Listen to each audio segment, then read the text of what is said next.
All right, guys. Now, today we're going to talk more about Magic the Gathering investing. I'll join Joey here in a minute. I'm going to go do some quick call or something.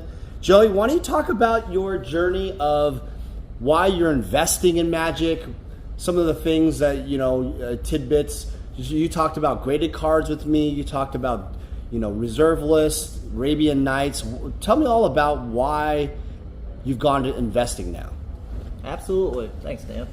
So I think in this market, with a down market, it's a prime opportunity to obtain some of the holy grails out there and to also differentiate yourself from being a collector and an investor, especially because a lot of the market is now moving away from the fandom and stardom that's associated with these collectibles and non-registered assets. So a lot of the people who have diamond hands are embedded into the hobby and the roots of the collection.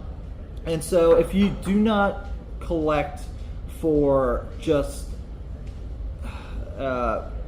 solely on the purpose of going after everything that's out there on a discount and just have a strategy, you're going to do well in this market. And what I mean by that is you need to differentiate between what has long-term potential and opportunity versus what's a flash in the pan. And obviously, once Magic is out of its limelight, because nothing lasts forever, not even our lives or anything in this world can always come to an end real quick. And so what has the potential to stay are the cards that are sought after due to actual organic scarcity, but also what established the concept as a whole, because people will always go back into what started it all. And that would be ABU, but particularly Alpha. In addition to that, what started the exponential growth into Magic thereafter, which is the silver age of Magic Gathering as well, which I believe has potential roots for achieving what a lot of people would say is the middle class type of investing opportunities out there. And so when you hone in on two different categories of financial obtainability, you have the perfect recipe for a balanced portfolio, because not only are you going after the high value, high ticket dollar items, you're also going after what has more liquidity in today's market. And so whatever has means for obtainability for the, let's say, average Joe who's invested into the hobby, but not so much as a means of obtaining such high dollar value items, he's looking elsewhere. And so you need to have that mindset to this, I guess, sport of collecting and investing into non-registered assets, particularly in Magic Gathering. So there are different segments in which you can explore into the market. I'm going into Alpha particularly, not into Beta or Unlimited, but particularly into Alpha. Why is that? I just explained it. Oh, because there's rare. It's what started it all, basically, right? Man, right? Now let me ask you this question: Yeah. like, why? So people still will buy Beta and Unlimited, Yes. other stuff. Yes. So is it more of like your capital amount? Let's say this question: if you have infinite capital, Yes. Okay. If we'll just if you had a lot of capital, we're not talking about billionaire status, but enough to buy into this stuff. Yeah. Wouldn't you buy it all? I would like to invest in it if you as an investor, right? So that's actually a very good question. So as of now, I do not have every Alpha card imaginable, nor will I ever want to purchase every Alpha card imaginable. I would only purchase the ones that have liquidity in terms of obtainability. So an interesting hot take, just doing research and knowing what sells and what moves in the market and what's volatile versus not. I would only picture myself buying in the Power 9, Twisters, Recalls, Lotus, Chaos Orbs, not the Moxins. I would not buy Moxins. I do have a set. You wouldn't buy the Moxins, even if you had the money? Even if I had the money, I would not. Interesting. I think they're overplayed. I think they're like the revised dual lands of the whole space in general. I think they come and go. I think the desirability to obtain them is there for a set, and then it falls right after. There's no need to collect additional past that. And I've just looked into the markets over the course of several years, if not a decade, and noticed that trend. It's the same thing with revised dual lands, very volatile. The liquidity of them is there, but then they do depreciate quite a bit and take the furthest hit. So what comes out of the whole alpha set that would survive? And I would say it would be the Lotus, the Chaos Orb for playability, if Alpha 4 continues to be a thing, as well as the Twister and Recall. And extending past the Power 9, it would be the top 3 colors thereafter. Not doing dual lands. I think dual lands are a niche market. Not even dual lands, not alpha duals. Dual lands. Wow. Yeah, Interesting. I think it's a niche market, just like with the Moxons. I think there's a need for them, but not an extensive need for them. Right. And so what do people gravitate as far as enjoyment that brings out the nostalgic factor? It would be the 3 colors of blue, red, and green, which is your Birds of Paradise, your Doppelganger, and your Shivan Dragon. All right, so this is very interesting. We're going from a direction of a player standpoint. Yes. All right, guys, next part of the video, I'm going to join him, and we're talking a little bit more about Magic Finance. Vintage Magic. Game, collect, invest. For more information about our consulting and professional services, visit vintagemagic.com.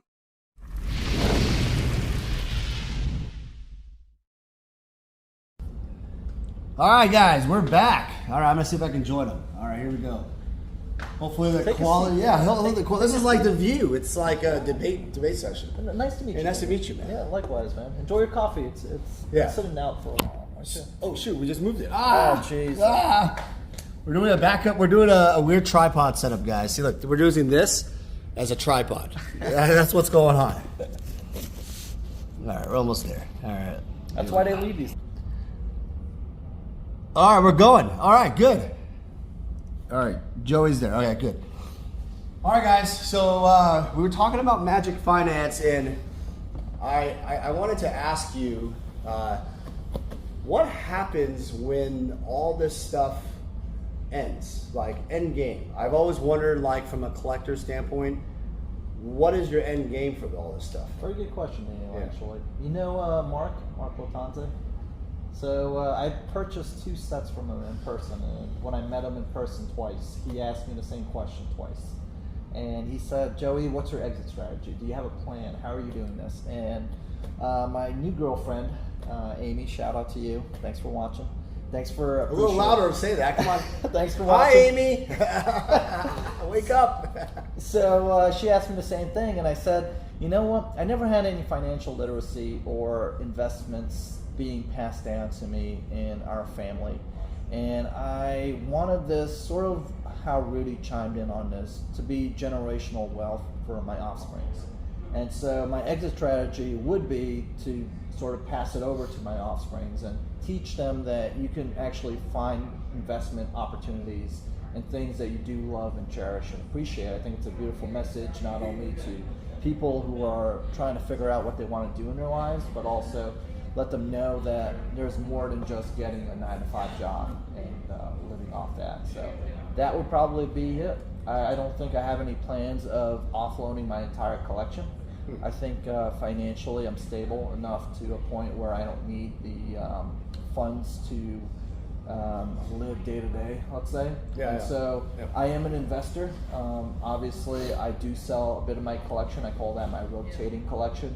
The more prized, valuable items I have in a safety deposit box. I don't exchange that. I do sometimes submit items into that, but I do not sell anything out of that vault. Right. So what I'm hearing from you is that you are looking to pass this to your family. Yes. You're gonna have kids. You're gonna have kids one day. That's the plan. Okay, with Amy, hopefully. Amy, are you married now? This might be happening. How are you going to propose? Oh my God. We just came back from Hawaii. Wink, wink. Yeah. I think that's a really, look, I think what your take is a traditional take, Yes.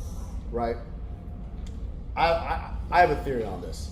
What happens when people start, and this is what some people say, some people have said this before, extreme theory, is that people are going to offload this stuff on a high clip. Yeah. And your face kind of changed a little bit. And crash the market. Well, what's going to happen is, let's say, and I'm already seeing this, people are selling their collections out. Galore. Right? And they're retiring. Some of them are passing away, right? Uncles, dads, whatever. How is the market going to sustain all these? And I mean, I'm excluding the Power 9, like it or not, dual lands, and key cards. But how are these like revised sets, the dark? Yep. I mean, the dark's not even worth that much anyway. But like even like Alpha, I don't know, Alpha Mind Twist. Mind Twist was a card that that very iconic for what we are. Yeah. Sure, Nightmare's a cool card, but Lord of Atlantis, not really there. No. Two-headed giant for ISIS. Yeah. Like those cards are like, will those just tank to nothing at one point? Yes. Or do you really? Yes. As time goes on for Magic. Yes. So exactly to my point before, if I had infinite funds there, Daniel, I would only buy select cards in the Alpha set.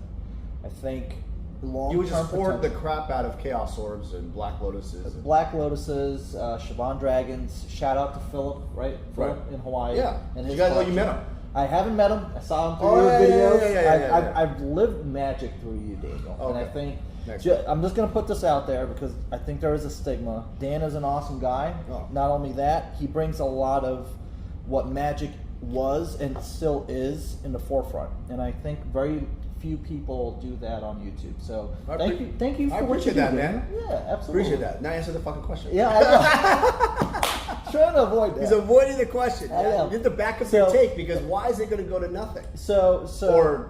The desirability, the desirability for certain cards are there right now, and that's only for people who want to go into the hobby in collecting full sets. And I think we've seen down markets, we've seen up markets where people actually go after full sets and then dismantle them. I think Cassius just broke his full Alpha set, card by card, and I bet you he's stuck with those Hill Giants, those Lord of Atlantis, except Alpha 40 is a thing. And I think with the onset of Alpha 40, those will continue to be a thing. I think Mind Twist is banned in Alpha 40. But you have Brain Geyser, Copy Artifact, that demand quite a bit of money for player copies, not only in moderately played condition, but for near mint for collectors and set collectors and investors. And so Magic has its roots as far as the playability aspect that keeps the monetary value there. And once the playability of it and our whole generation, gets older and, they have to pass things down, the playability may not be there. As much as Wizards of the Coast and Hasbro want to design the game for the players and the community, eventually it's going to go away. Nothing lasts forever. I wish you and I did. I see some gray hair. I used to watch your videos and you didn't have any. And so we're all getting older, right? We're all getting older. Joe, 10 years later, we're gonna watch this. Yeah. You're gonna have as gray hair as this guy's got. I'm gonna be bald. You have I'm gray gonna hair. shave it off. This guy looks like a Mike the Situation. You gotta be kidding me. Yeah. All right, so what I'm hearing from you is that your take on this is that the playability is such an important part of it. As those years pass by, those Hill Giants and other cards that are not iconic, they're just gonna fade. In some way. That's quite interesting. That's actually. So what about set collectors? You don't think they're going to be around wanting to scoop those up and buy them? I think what will happen there as they get older? I think the majority right now, just for the record, in case anyone's selling anything, I did speak to someone on eBay. We're working out a deal. I am set collecting Mercadian Mask foils, and so that's nostalgic to me as a person because I was there in the limelight in the heat of the moment. Right. And once that nostalgia factor goes away, you can't just pass it down because it's one thing to experience it and another thing to talk about it. And so that's not your kids, like you just said, though. Yeah, and that would just be the concept. The concept of, I love this, look what it did, look how it blossomed into something. But you don't believe it's actually going to happen. And I'll say this, your kids. Like, your kids probably won't embrace odds are very low. Very low. Mercadian Mass, let alone Magic. So Yes. Magic's one thing. Yep. But Mercadian Mass foils, that's a special thing. It's a special thing. And those have to be then, you'll be like 60, 70, and you'll Yep. just sell them or give it to them or whatever. Honestly, I don't think when I'm 60 or 70, anyone would be buying Mercadian Mass foils. I think it's just something At all. Wow. So let's jump. I think it's going to go to zero. I mean, who would be buying at retirement? You need to understand, at retirement, funds aren't infinite, right? You're working off your retirement portfolio. As much as content creators are out there saying you can retire by 40, you got to live off those funds that you so choose to retire at 40. Right. And so with the cost of everything going up and up, you know, here in New York, the housing market hasn't burst yet. You know, it will burst anytime soon with higher interest rates. Even trying to gouge the market, I don't think it'll even make a dent. Okay, so but let's keep on track. What you're saying is that for retirement, you make a point that these things, collectibles, these under-registered assets, will have to be monetized into real money that will equate for healthcare, survival, luxuries as a travel, vacations, whatever the wife wants or the grandkids want. Don't look at me like that, Amy. Yeah, hopefully it lasts. You know, Jesus fucking. But I mean, I see what you're saying. Like, because I'll give you an example. My kids, Scott is 15, Nick is 7. Congratulations. Thank by you. the way. Thank you. Two beautiful boys. They don't really. Scott, I taught him to play Magic, right? But he doesn't embrace it the way I did by a mile. No shot. I think there's a statistic out there, if you look it up. You know how multi-generational businesses we pass down? Yep. There's actually... I work in one. Yeah, like it's like the third generation, it's like a 90% failure rate. The second generation is like the third generation, 66%. I'm at the third generation of my business right now. So. That's what I'm saying. Is it just doesn't? I'm just saying that it's very hard to keep a pizza place or a big company, a corporation that you start as family. It usually gets broken up, or gets sold to like a conglomerate or something. M&As happen all the time. So you're right. Like, why would they care about like I collect a lot of weird cards, like pet cards too. Like I like Stone Ring for some reason. I like Psionic Blast. I mean. Shout out to Joel Mick, Sonic Blast. Oh well, that's what I'm saying. I was actually buying a few of them from eBay and Facebook Marketplace after you brought that up, by the way. But they haven't gone up. They actually depreciate quite a bit. Sonic Blast? Yeah. Or Well, I mean, here's what's. Yeah. Well, we could talk about that. Yeah. No, separate topic, but yeah. But the point was like there has to be an exit. Back to the question, exit strategy to all this mess. Yep. I think you brought up a good point. Like, people are going to need money for retirement, and that's a huge thing. Yep. Now, what I brought the question earlier. I'll say it again. Why do you think Unlimited, revised, all that stuff? Like, you think that's going to go to zero also? But how about the new Magic stuff? The new cardboard that they're printing out, is that really going to go to zero faster? Or does that ever go up? I think that's a hard thing to do because no one can predict the market, and anyone who tells you is a liar, right? And so you have to look at it from a logical standpoint. Is Magic obtaining new generational players? And are these new generational players appreciating the cards that surround themselves with? And so when you had stepped out, I had mentioned that I collect in 2 different segments. Going strictly into alpha. I was going into alpha, but not by a bit because I had life circumstances at that time. But now I'm free, Daniel, and I have the funds to dabble in different avenues, but also be smart about it as well. So going straight into alpha. Go right ahead. Yeah. Keep on. No, I'm going straight into alpha. Yep, you're good. Okay. Yep. Going straight into alpha, but also the more tangible items. And so the fine balance of it is finding a market segment that's obtainable by the masses. And so you have the liquidity there and not just the high-end dollar values that unfortunately will take an arm and a leg to piece out. All right, so my question was, I kind of said quickly, the new stuff. Yeah. Where is what is your take on the new stuff? So that's going to fall. Junk? Okay. If I can just junk give bonds? yes, junk bonds, absolutely. No, and truthfully speaking, I think a lot of it, I haven't touched a set. The last set I've touched, because I do buy still product, and I do want to get your take on it too, because I do look up to your opinions and views, and I do follow your videos as far as advice, just so we understand the bigger picture, because you do touch a lot more hands as far as people who are in this in large margins.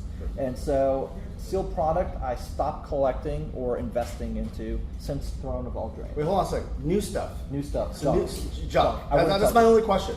No, because I think people Yeah. are confused because Yeah. I think the whole alpha investment portfolio now is dabbling into new stuff because that's his bread and butter. He makes a business out of buying and selling. You're talking about Rudy. Rudy. Okay. So I think with the new stuff right now, people need to be careful that they shouldn't be buying like master cases off Rudy and Alpha Investments without actually understanding what they're going to do. I think the bigger question is, what is your exit strategy for the newer product if you're invested into newer products? Because I don't think you'll ever live to see the appreciation that a lot of these older items will gravitate towards in the coming decades. So you don't think new stuff will ever appreciate?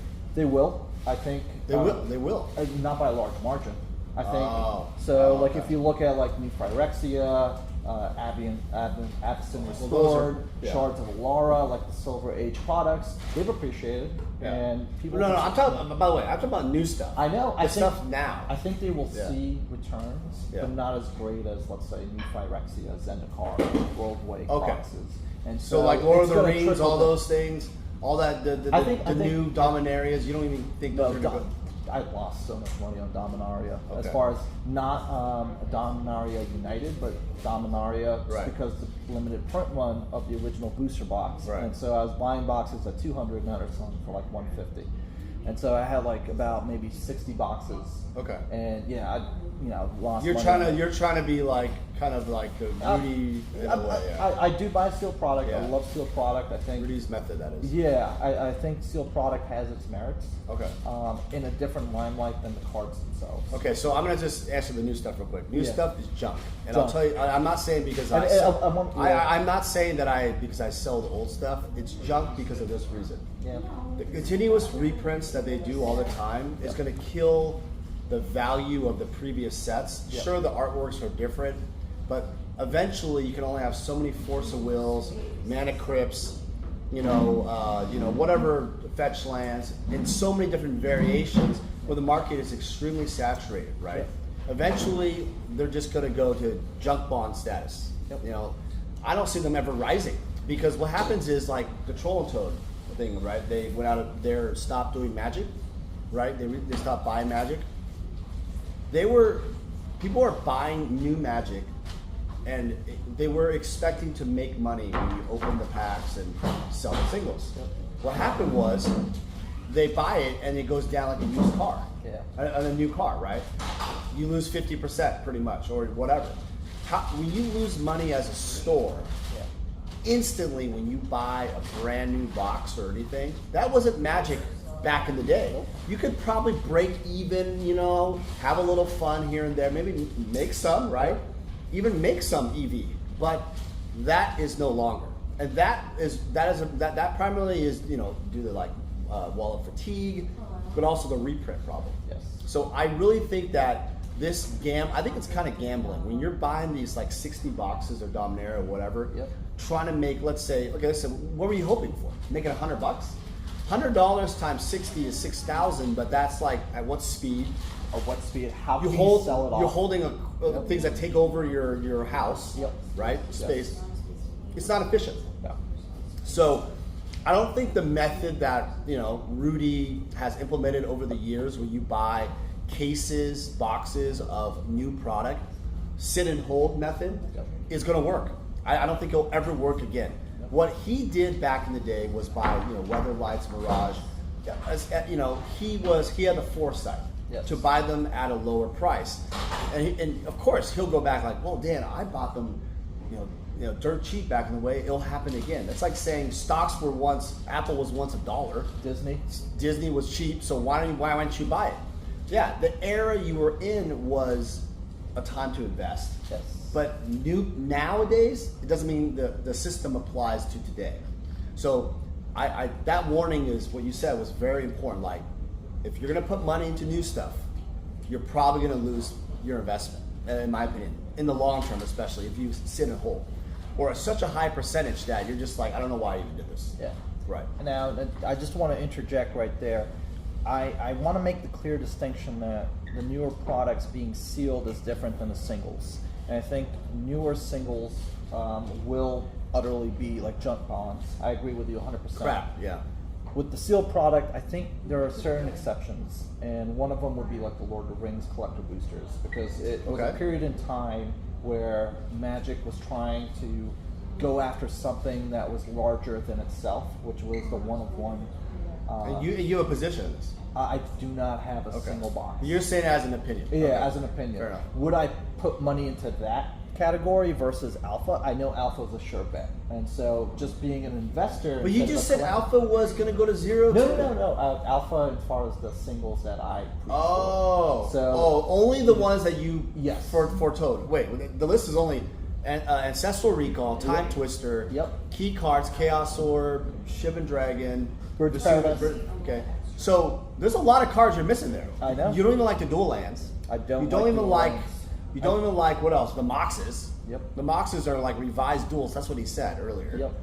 I mean, that's not very many cards. And you're not even saying beta. I'm not even saying or beta. unlimited. Yep.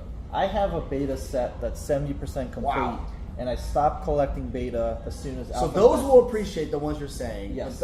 Everything else is going to go to crap eventually. As time goes on. Yes.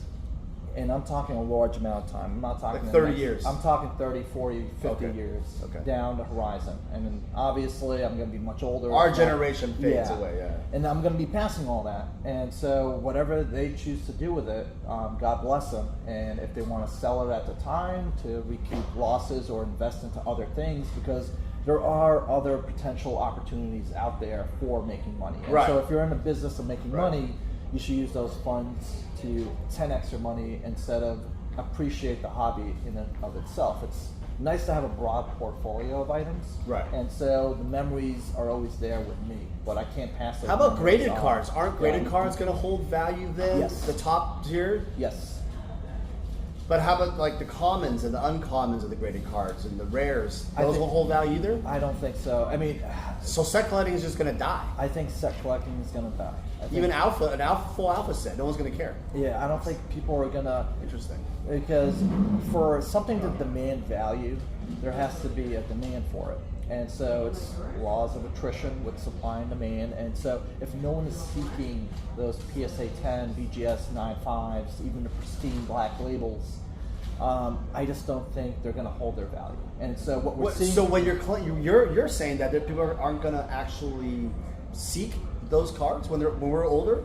No. So let's say 30 years from now. Yeah. You don't think that there's going to be set collectors who will want alpha cards or Arabian Nights cards? There will, because obviously nothing goes to zero Right. in exact principle, but it would be far and few between. So it'll go down significantly. Significantly. And what price is it going? Oh, I don't know. I can't. You got to name something here, like what? So let's say Bazaar Baghdad's 2,000 today. Okay, I actually want to get your take on Bazaar Baghdad, by the way. Yeah.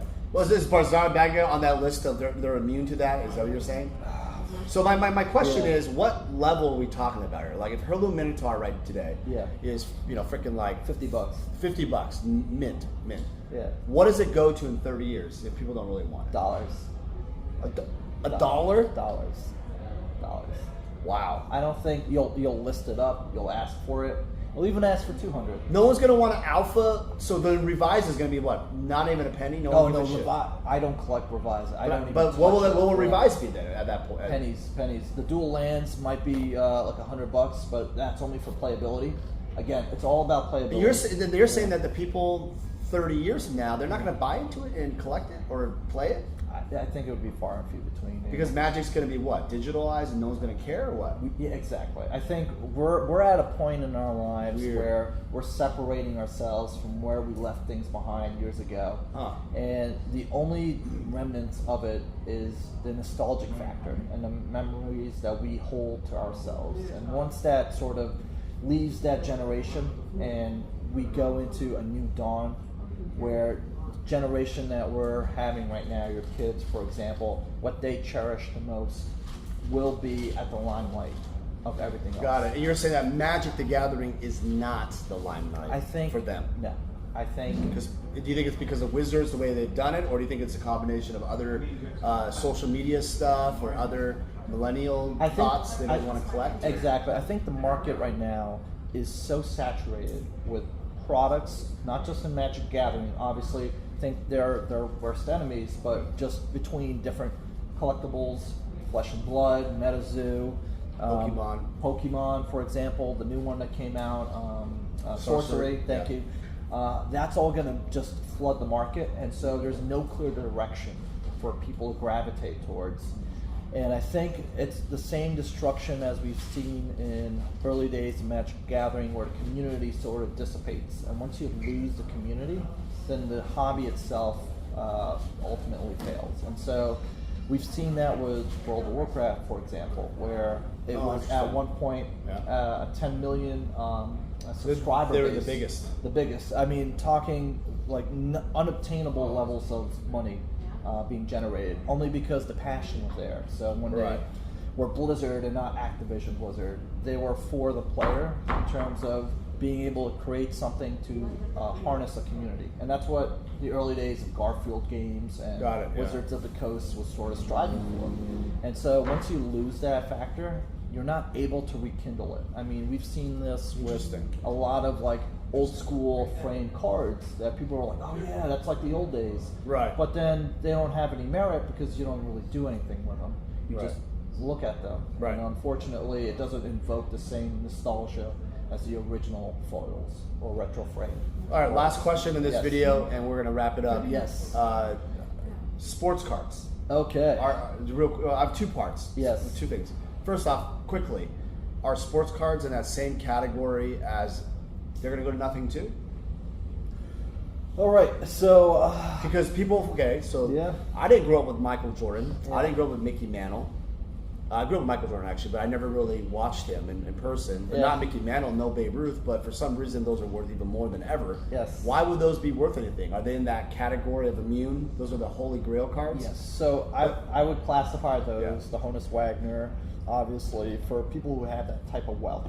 I think sports cards demand a different type of presence or collectability aspect because of the people that have roots buried in it. So I do work for a family-owned business, and we're on our third generation, and they've had Yankee tickets, season tickets, since the founding of the company. And so baseball at the time was embedded in their roots. Now Magic the Gathering, unfortunately, is not as popular, but when you have that pedigree in entertainment, it's always going to last forever. And especially because it makes so much money in the nationwide presence of the United States. And so when you have actual legitimate employment status, which is being an NBA superstar or NFL superstar, the money comes to you. And so where the money is, that's where it's to be had.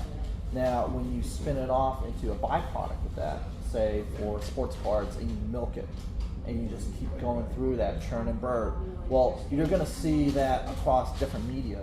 So you're going to see that in sports cards, you're going to see that in sports tickets, memorabilia, autographed possessions, and so that's going to be thinned out by the saturation of the market. And so when you grow up watching your superstars, you're going to ultimately want to attain that. And so that has generational survivability, whereas Magic the Gathering doesn't as much because it's no longer in that limelight that it used to be. Intriguing. All right, last part is question is the thing I have my thought was what was it? Pokemon? No, we'll do a video on that alone. Art. Yes. Art. Okay. Why is so this is the only thing I would ask. Out of all the things in Magic, is art survivable, and is that different than your theory about cards going to zero and not being worth as much? Is that so? Let's say you had the Heirloom Minotaur art, original art. There's only one original art. How would you or if you had like the Berserk or I don't know, Guardian Beast? Yes. Will that be worth nothing one day also? No. Why is that? Explain why that is so I think Why is there's that? more appreciation for a one-of-one, especially something that's withstood the test of time. And having been sculpted or created, whether it's a fine art statue or a piece of work by an artist back in the day where there were limited resources, before the digital boom, people are going to want to gravitate towards the refined pieces of art that were curated or put together with limited means. And so they would go to the Picassos, as we do nowadays, because it wasn't glorified to the extent where you can touch it up using certain types of pieces of. Yeah, I was just at MoMA here, Yeah. and there's just artists that are, the Matisse, the Picasso, the Rothko. These are legends who kind of began this, paved the way, and this is like early 1900s. Yeah, 18th century. 18th century. But you would think how's that modern? But they paved the way for what is today. Yes. In many different ways. And that's always going to be established. And you think that this the art, Yes. original one-of-ones, that's a unique category, even though no one gives a crap about her Minotaur anymore. Exactly. And so people aren't going to fetch the card because they have no nostalgic presence towards that one card. It's easier to sell a one-of-one than it is for, let's say, 1,000 Hill Giants. Because Alpha Rares at the time. The 10,000, Yeah. 40,000. 40,000, yeah, exactly. And so I think. Well, shit, you said $1. I mean, $1? That's cheap. Yeah. I mean, would you buy out the market at $1 for 40,000, yeah. You would? Yeah. Okay. Just to buy it off for $1, that's nothing. Yeah. But you're right. It's all about market cap, right? I find this is a very interesting little debate. I found this to be very, very intriguing. Yes. Me Yeah. too. I think this is really cool. Okay, guys, comment below. It's a long ass video. Yeah. Dude, thanks again for that. Oh, pleasure, Daniel. Great video, Pleasure. man. Great video. All right. Take care, guys. Hey everyone, it's me, Daniel with VintageMagic.com. I want to share with you more about how we handle consignments. So to begin the consignment process, we actually need to start with the consultation service. In this consultation, I will determine what you're looking to do. And generally, consigners usually tell me, hey Dan, I'm looking to sell my items and maximize the value of their collection. After we determine through the consultation, I usually like to do an appraisal process. And an appraisal process in terms of a consignment is more fitted towards authenticity and valuation for current market values. From there, after a contract is crafted and signed, we will then receive the items from you. The reason why our consignment process is very thorough is we also identify cards that could be graded so then they can maximize higher dollar values. So the payment process is very simple. Once we have sold your items, you'll get an updated ledger and we will process payment for whatever form of payment you need. As a consigner, you're gonna experience our white glove service. What that means is I'm gonna personally handle your collectibles from beginning to end. And rest assured, the client that purchases your collectibles will also receive the same white glove service. It's a signature service that I really pride myself on in working closely with my clients. Vintage Magic. Game, collect, invest. For more information about our consulting and professional services, visit vintagemagic.com.